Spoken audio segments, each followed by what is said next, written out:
Hello students, welcome to Affairscloud. My name is Vikas. So friends, we have an application by the name Careers Cloud which you can go and download through the Play Store. And once you have downloaded, you can log in with your Gmail ID.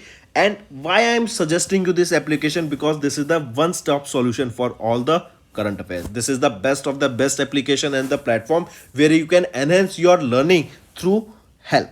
Here you will be provided with multiple courses. Here you will be provided with multiple options of quizzes, and even you will be provided current affairs on daily basis. PDFs and quizzes will be provided to you on daily basis, both in Hindi as well as English. Here you will be provided current affairs with weekly basis and monthly basis also. Here remember, once you have done watching our video, then you can log in through this application, take out the PDF, read that PDF and go through the quizzes. That will enhance your preparation. Same you have to do for weekly and same you have to do for the monthly also. In monthly you will be provided with the top 100 important questions PDF and video also, that will enhance your learning, and it will be a very beneficial and important video for the revision perspective. And not just this friends, apart from this we also provide you banking and economic questions. We provide you state current affairs such as of Uttarakhand, UP, Tripura, Telangana, and many more.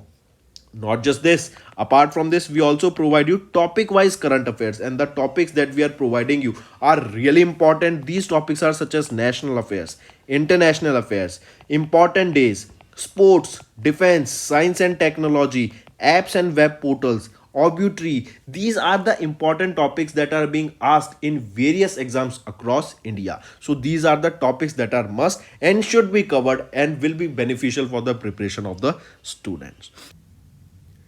Hello everyone. So in this video we will be discussing important current affairs for the 31st of October.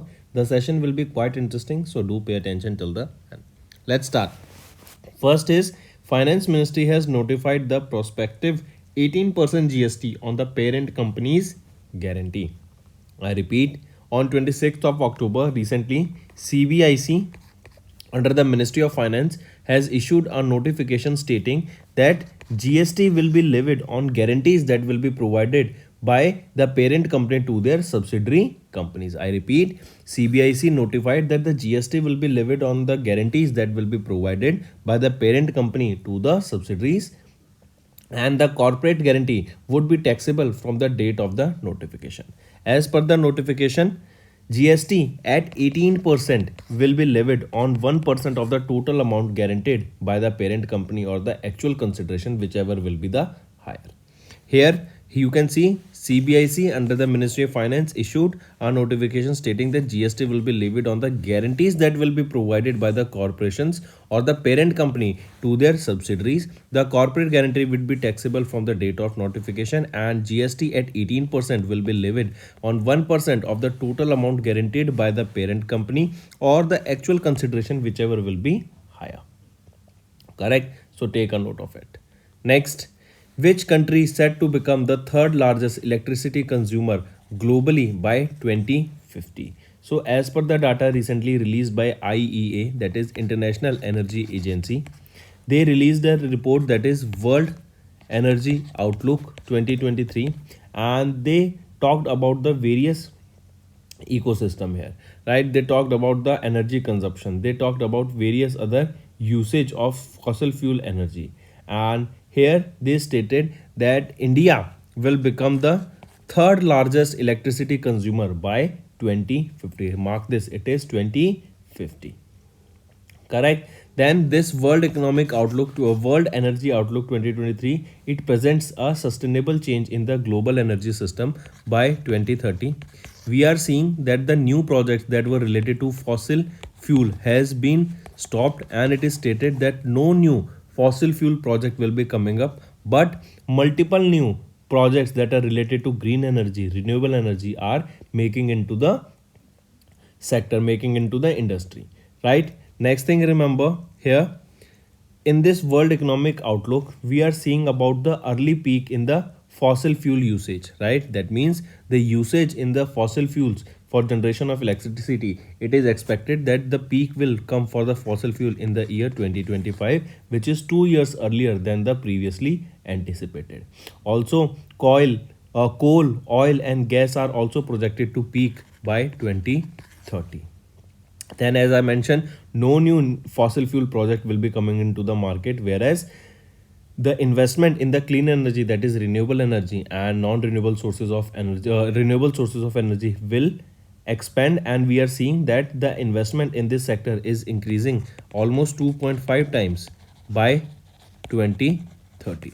So this is your world energy outlook released by IEA, and here, India will become the third largest electricity consumer globally by 2050, and this will be after China, USA, and then it will be India on our third position.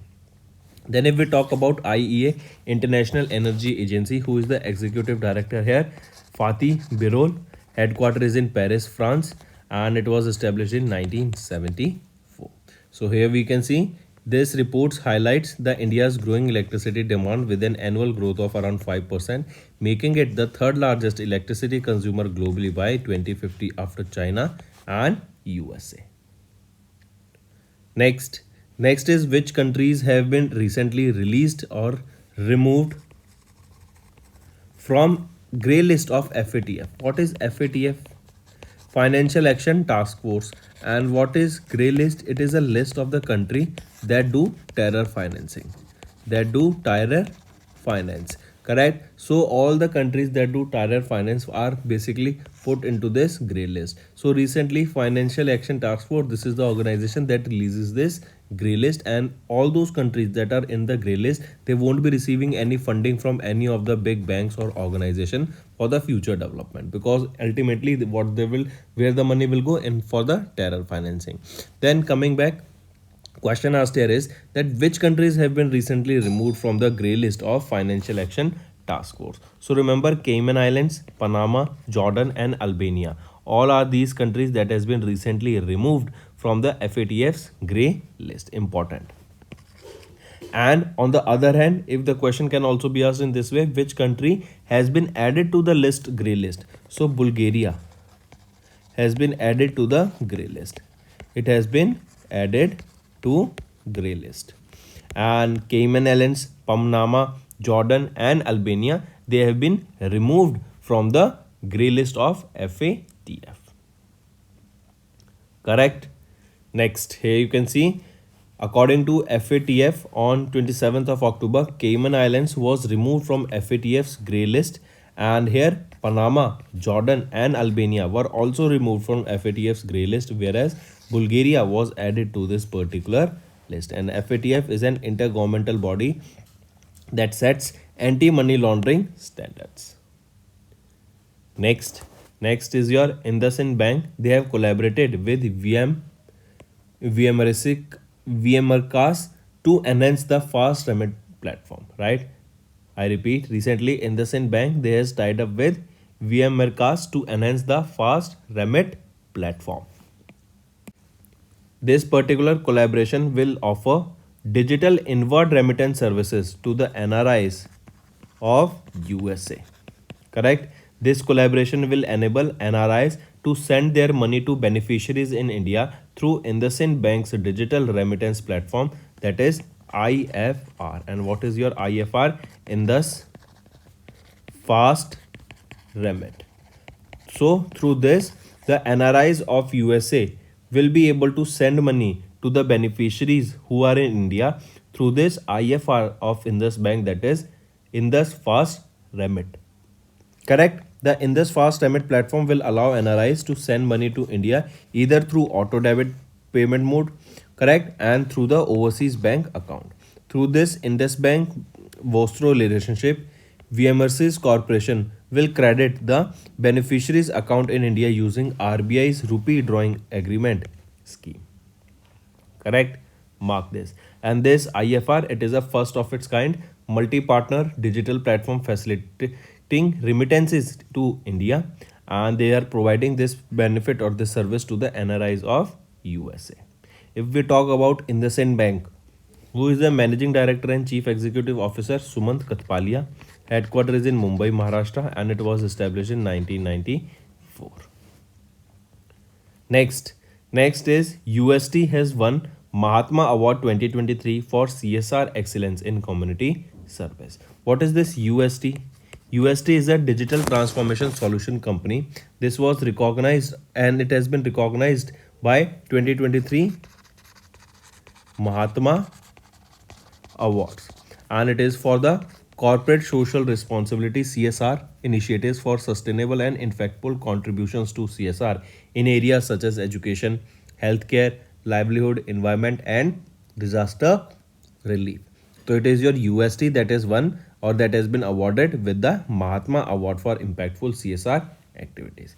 This Mahatma Award, it serves the to highlight any individual, or this award is given to any individual or organization for various or for solving various global challenges that will include your poverty, hunger, education, climate change, and healthcare. Correct. And this is for the second time. Remember, UST has won this Mahatma Award for CSR Excellence in Community Service. Earlier it was in 2022 and now it is in 2023 again that UST has won this Mahatma Award for impactful CSR initiatives. Correct. Next. Next is appointment. Here you can see MS Dhoni. He has been recently appointed as the brand ambassador of SBI. So SBI has appointed MS Dhoni, former captain of Indian cricket team, as the official brand ambassador. Correct. Apart from this, Dhoni is also the brand ambassador of PepsiCo. Right. India's Lay's, Reliance Industries, Geomart, Oreo, India Cement, Dream 11, TVS Motors, Reebok, etc. Apart from this, remember, he is also the brand ambassador of Swaraj Tractors. Correct. Next, if we talk about SBI, who is the chairman here? Dinesh Kumar Khara. Who is the managing director? Ashwini Kumar Tiwari.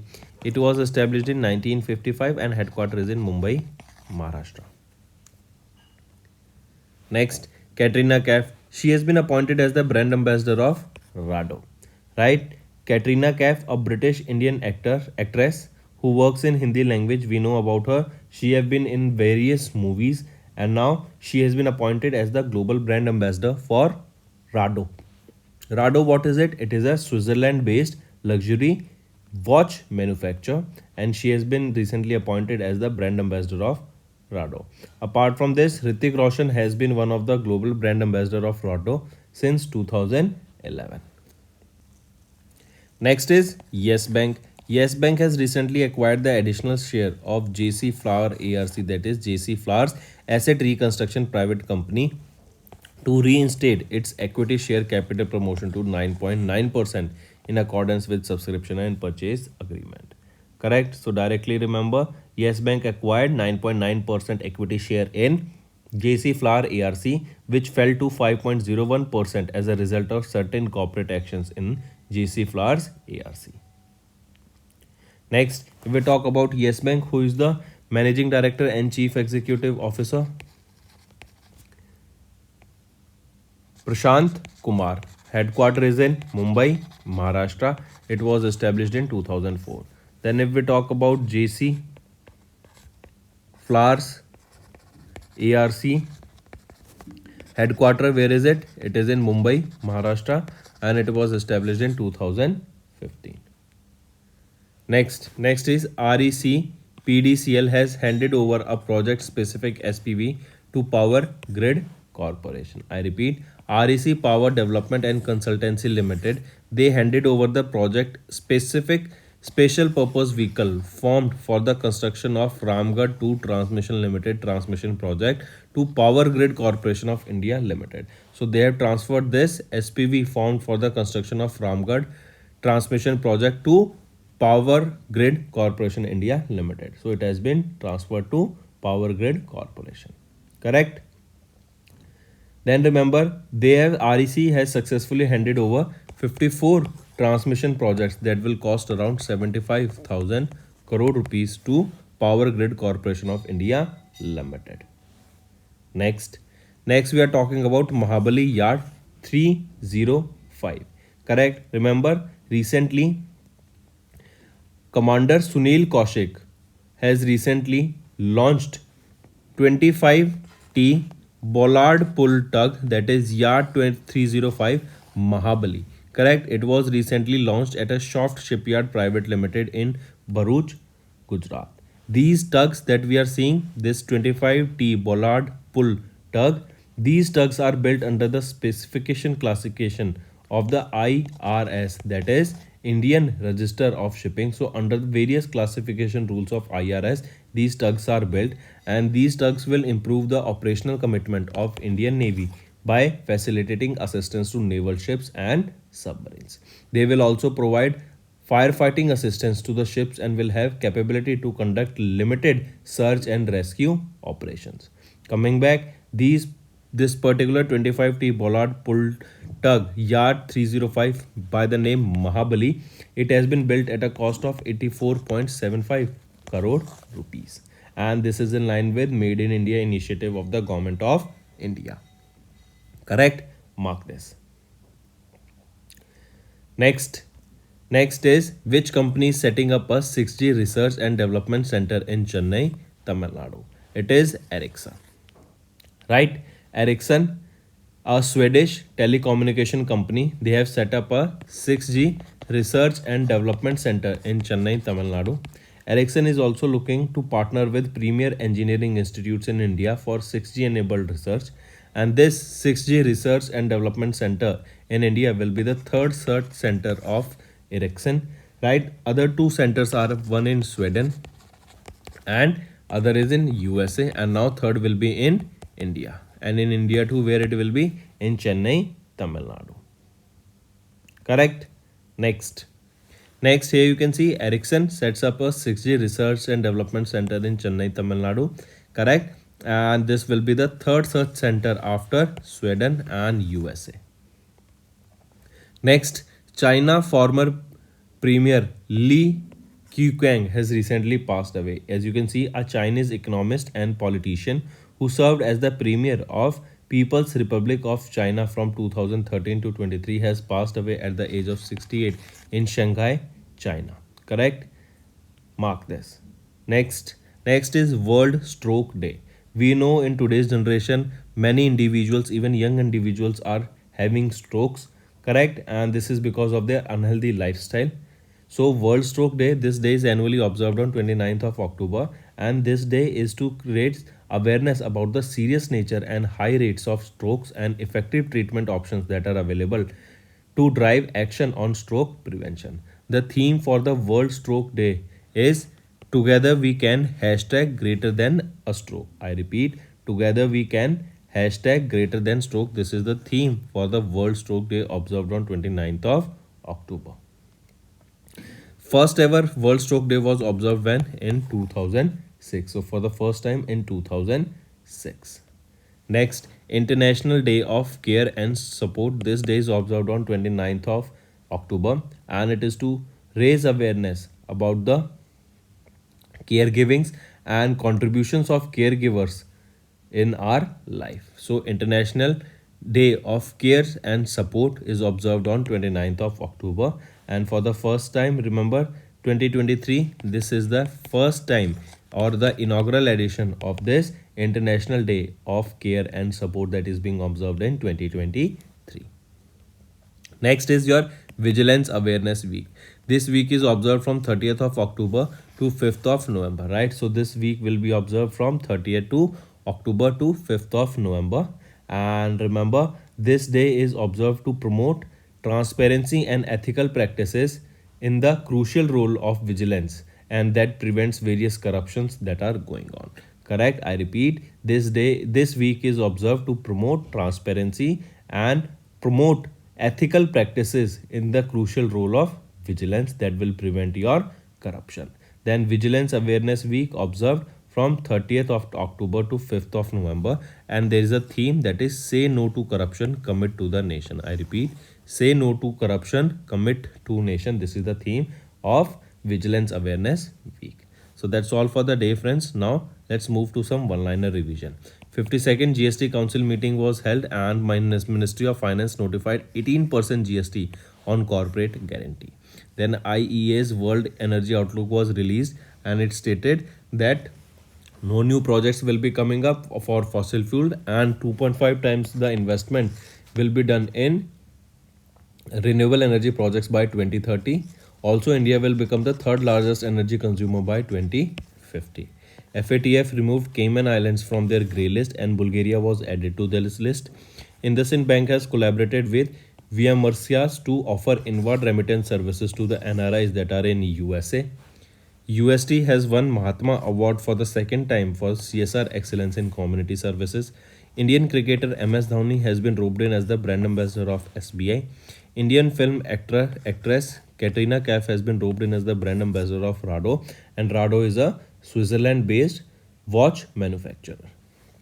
Next, Yes Bank reinstates its stake in JC Flowers ARC to 9.9%. REC handed over a project-specific special purpose vehicle to Power Grid Corporation. 25T BP tug Mahabali was launched at Soft Shipyard Private Limited in Gujarat's Bharuch. Ericsson sets up a 6G research and development center in Chennai, Tamil Nadu. Li Keqiang, the former Chinese premier, has recently passed away. World Stroke Day observed on 29th of October, and first ever UN International Day of Care and Support is observed on 29th of October. Vigilance Awareness Week observed from 30th of October to 5th of November. So these are your important current affairs for this day, friends. Now it's time for your revision current affairs. Let's move to some revision important current affairs. Let's start. First, we are talking about Swalamban. Swalamban is a seminar. This is the second edition of the seminar that was recently held in New Delhi, right? And it is a NIIO seminar that was held in New Delhi. What is NIIO? NIIO stands for Indian Navy's Naval Innovation and Indigenization Organization. I repeat, Indian Navy's Naval Innovation and Indigenization Organization Navy seminar, that is NIIO seminar. This was held in New Delhi. This was a 2-day long seminar that was held from 4th and 5th of October. Correct? And this was held by Indian Navy, we can say, right? Naval Indian Navy, right? That is Indian Navy's Naval Innovation and Indigenization Organization held this seminar. Then apart from this, remember, this was a 2-day long seminar, and here only this is also known as Swalamban 2.0 because it is the second edition. And during this seminar, 5th PIL, that is 5th Positive Indigenization List of the Department of Military Affairs was released, that comprises of 98 items. Correct? I repeat, 5th PIL was also released during this seminar and it contains 98 items. Then apart from this, if I ask you where was the first ever edition, as this is the second edition of Swalamban seminar, where was the first, where and when was the, or tell me when was the, in which year was the first ever edition of the Swalamban was held, Swalamban seminar of NIIO seminar. Where was this NIIO seminar's first edition held? It was held in July in 2022. And now in October 2023, we observed the second edition of this NIIO seminar Swalamban 2.0. Correct? So 2 things you need to remember here. Next, 276th Annual Day celebration of Defense Account Department and multiple other initiatives were recently launched. So remember, it was recently the 276th Annual Day celebration that was held at Delhi Cantonment area, right? And here Union Defense Minister Rajnath Singh has launched several initiatives of the Defense Account Department, correct? And it was during the 276th Annual Day celebration. Here these initiatives include Saransh, Biswas and E-Raksha Awas. If we look at them individually, first of all, remember Saransh. What is this Saransh? Saransh, the main name, first of all, full form, that is Summary of Accounts, Budget and Expenditure for Raksha Mantralaya. This is your Saransh, right? And the main aim is to provide a precise and objective representation of defense financial data across India, that is on payment, accounting, budgeting, etc. right? Saransh will serve as a comprehensive dashboard for the higher management with at a glance visibility of all the defense expenditure for centralized monitoring and driving towards data driven decisions. Then if we talk about Biswas, it is will serve as a dashboard for various principal controller of defense accounts, controller of defense accounts, and display different infographics for purpose of monitoring and analyzing the flow of bill management. Correct. So in simple words, we can say Biswas, it is a bill information and work analysis system. This will provide real-time detailed analysis of bill processing. Then is your e-Raksha Avas. E-Raksha Avas, it is a centralized and a comprehensive software package that is to streamline the process of generating timely rent and allied charges for the rentable buildings within the defense services. Correct. And it is to streamline the process of generating timely rent. So these are your three initiatives that were also launched by our defense minister Rajnath Singh, and it was during the 276th annual day celebration of defense accounts department. Right. Next is PM Modi has recently launched Sankalp Saptah to improve the governance at the block level. I repeat, Sankalp Saptah. This is a unique week-long program for aspirational blocks of India. This was launched. The location was Bharat Mandapam, right? That is in New Delhi, and it was the location for G20. He also launched the Aspirational Blocks program, that is ABP, Aspirational Blocks program.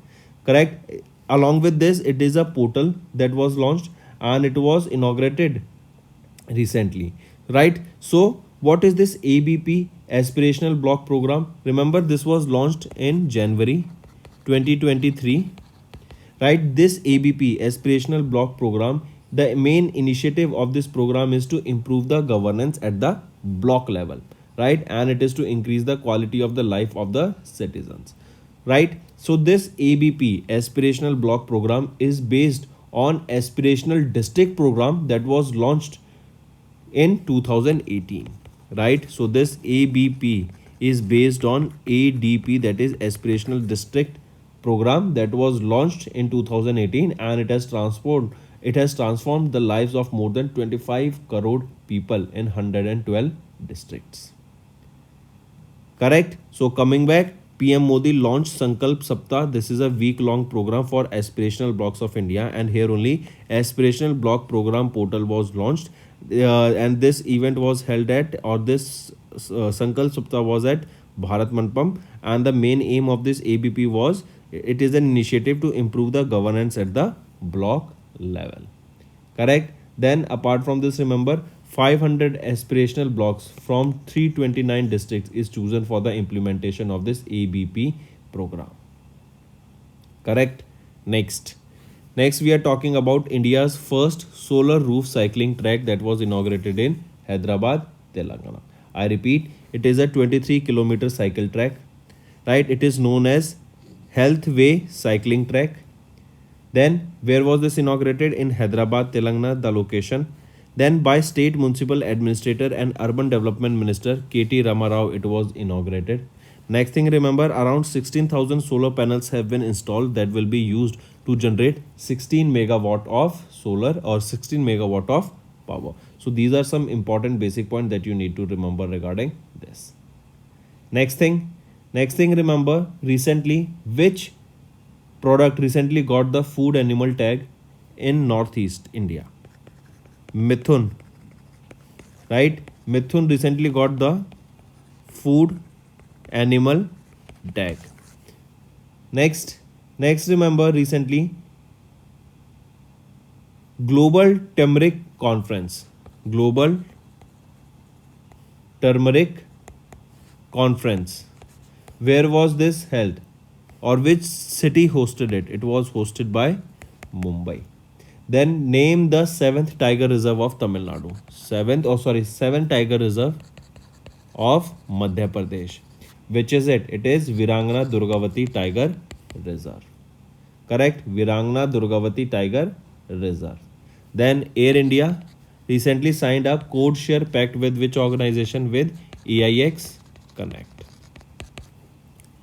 Next is O-Class Speed Test Global Index was released, and India has ranked 47th out of 145 countries. I repeat, recently Ookla Speed Global Index was released, and this index talks about the speed of internet in various countries, right? And here in this index, India ranked at 47th index, where the median download speed was 50.21 mbps. Mbps is your megabyte per second. Then this index, Ookla Speed Test Global Index, was topped by which country? It was topped by UAE, where the median download speed was 210.89 mbps. Then last year, India in 2022 was ranked 119th, and now the rank of India in 2023 is 47. If we talk about Ookla, remember, Ookla is a global leader in connectivity, right? And the headquarters is in Seattle, Washington, USA. And who is the co-founder here? Dog Suttles. Next is North America is the first Gandhi Museum open in Houston, Texas, USA. So question can be asked that where is the or North America's first Gandhi Museum open in Houston, Texas, USA. So in North America, where was the first Gandhi Museum open recently? It was in Houston, Texas, USA. Mark this. The Gandhi Museum, right? That is, and it has been named as the Gandhi Museum. It has been named as Eternal Gandhi Museum, Houston, right? This is the name of the Gandhi Museum there, correct? And it is North America's first Gandhi Museum, that is in Houston, Texas, USA. The ribbon cutting ceremony of the museum was held on 2nd October, because on 2nd October it is the birth anniversary of Mahatma Gandhi ji, and this 2nd October is also observed as Gandhi Jayanti, right? And it is, this day is also observed as Non-Violence Day, correct? It was at the 154th birth anniversary of Gandhi, while the museum officially opened to the public in August, that was on 15th of August 2023. Dr. Rajmohan Gandhi, the grandson of Mahatma Gandhi, Isaac Newton's Ferris Jr., the nephew of Martin Luther King, and Consulate General of India, Houston D. Manjunath, were the special guests among the several at the event for this ribbon cutting ceremony that was held on 2nd of October, correct? So this is North America's first Gandhi Museum, and this is the name that you need to remember, Eternal Gandhi Museum in Houston. Next, we are talking about Nobel Peace Prize, right? So Nobel Peace Prize for 2023 was awarded to 51-year-old Narges Mohammadi. Remember, very important, she is from Iran, and she is fighting for against the oppression of women in Iran, and she has been in jail, and she has been jailed for 10 years 9 months, correct? And she is in jail right now, and she has been awarded with the Nobel Peace Prize. I repeat, Narges Mohammadi, she is of Iran, right? And she has been awarded with this Nobel Peace Prize for her fight against the oppression of women in Iran and her fight to promote human rights and freedom for all the people. She became second Iranian and women to win Nobel Peace Prize, right? Second Iranian women to win Nobel Peace Prize, correct? As you can see her in the picture, and she is right now in jail. If we are talking about Iran, what is the capital of Iran? Tehran. Currency is Iranian Rial, correct? And who is the president? Ebrahim Raisi is currently the president of Iran. So remember, Nobel Peace Prize, this was awarded to Narges Mohammadi. And as the name suggests, Nobel Peace Prize, why this award is given? This is for promoting peace, reducing standing armies, right? Or basically we can say to foster fraternity between nations and to promote peace. Next is Ayush Sethi. Ayush Sethi has won bronze medal in the BWF World Junior Championship 2023. This was held from 25th of September till 8th of October, and this was in Spokane, USA. Correct? I repeat, Ayush Sethi won bronze medal in the BWF World Junior Championship. It was from 25th September to 8th of October in Spokane in USA.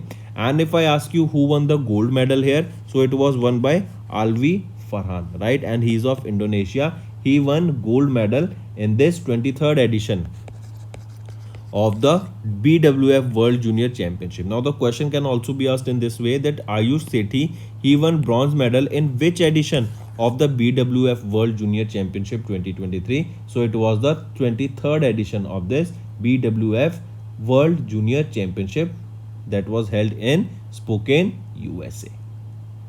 Correct? Next. Next is your important days. World Hydrogen and Fuel Cell Day. This day is observed on 8th of October, and it is to recognize the importance of the chemical elements hydrogen and its role in the cleaner and more equitable future of energy, because we know we are talking about green hydrogen, right? Then we are seeing National Hydrogen Mission of India, and we know it is not just green hydrogen. We are seeing multiple types of hydrogen, that is your green hydrogen, blue hydrogen, red hydrogen, orange hydrogen. But only the green hydrogen is considered to be a clean fuel, because on its burning, water vapors and heat is produced and there is no residue of carbon as such. Correct? Then the first World Hydrogen and Fuel Cell Day, it was observed on 8th of October in 2015 for the first time. Next is Air Force Day. When do we observe Air Force Day? On 8th of October, Air Force Day is observed, and in the year 2023, it was the 91st anniversary of the Air Force Day that was observed. Correct? This day, Air Force Day, is also known as Bharatiya Vayu Sena Divas. Correct? Next, who is the Chief of Air Staff? V.R. Chaudhary. Headquarters is in New Delhi. When was Indian Air Force established? It was in 1932. Next, World Post Day. On 9th of October, we observe World Post Day. Mark this, 9th of October, we observe World Post Day. And remember, it is to mark the anniversary of the establishment of the Universal Postal Union that was set up in 1874 in Bern, Switzerland. I repeat, World Post Day is observed on 9th of October, and it is to mark the anniversary of the establishment of Universal Postal Union that was set up in 1874 in Bern, Switzerland. The main aim here is to bring awareness about the day or about the role of the postal sector in everyday lives of the people and businesses, right? Because it provided importance or various importance to global social life, because now internet is there, we can see multiple social media platforms, but back in the days, post was considered to be one of the most important social and economic development source, right? Because if you want to connect with someone, you will be posting it, right? But now the internet has revolutionized everything. Correct? Then there is a theme for this World Post Day that you need to remember: together for trust, collaborating for a safe and connected future. I repeat, together for trust, collaborating for a safe and connected future. Next is your homework section. Next, Bani Festival, which was seen in the news, is an annual religious festival celebrated in which state or UT? Second, European Union and India conducted their first joint naval exercise in which place?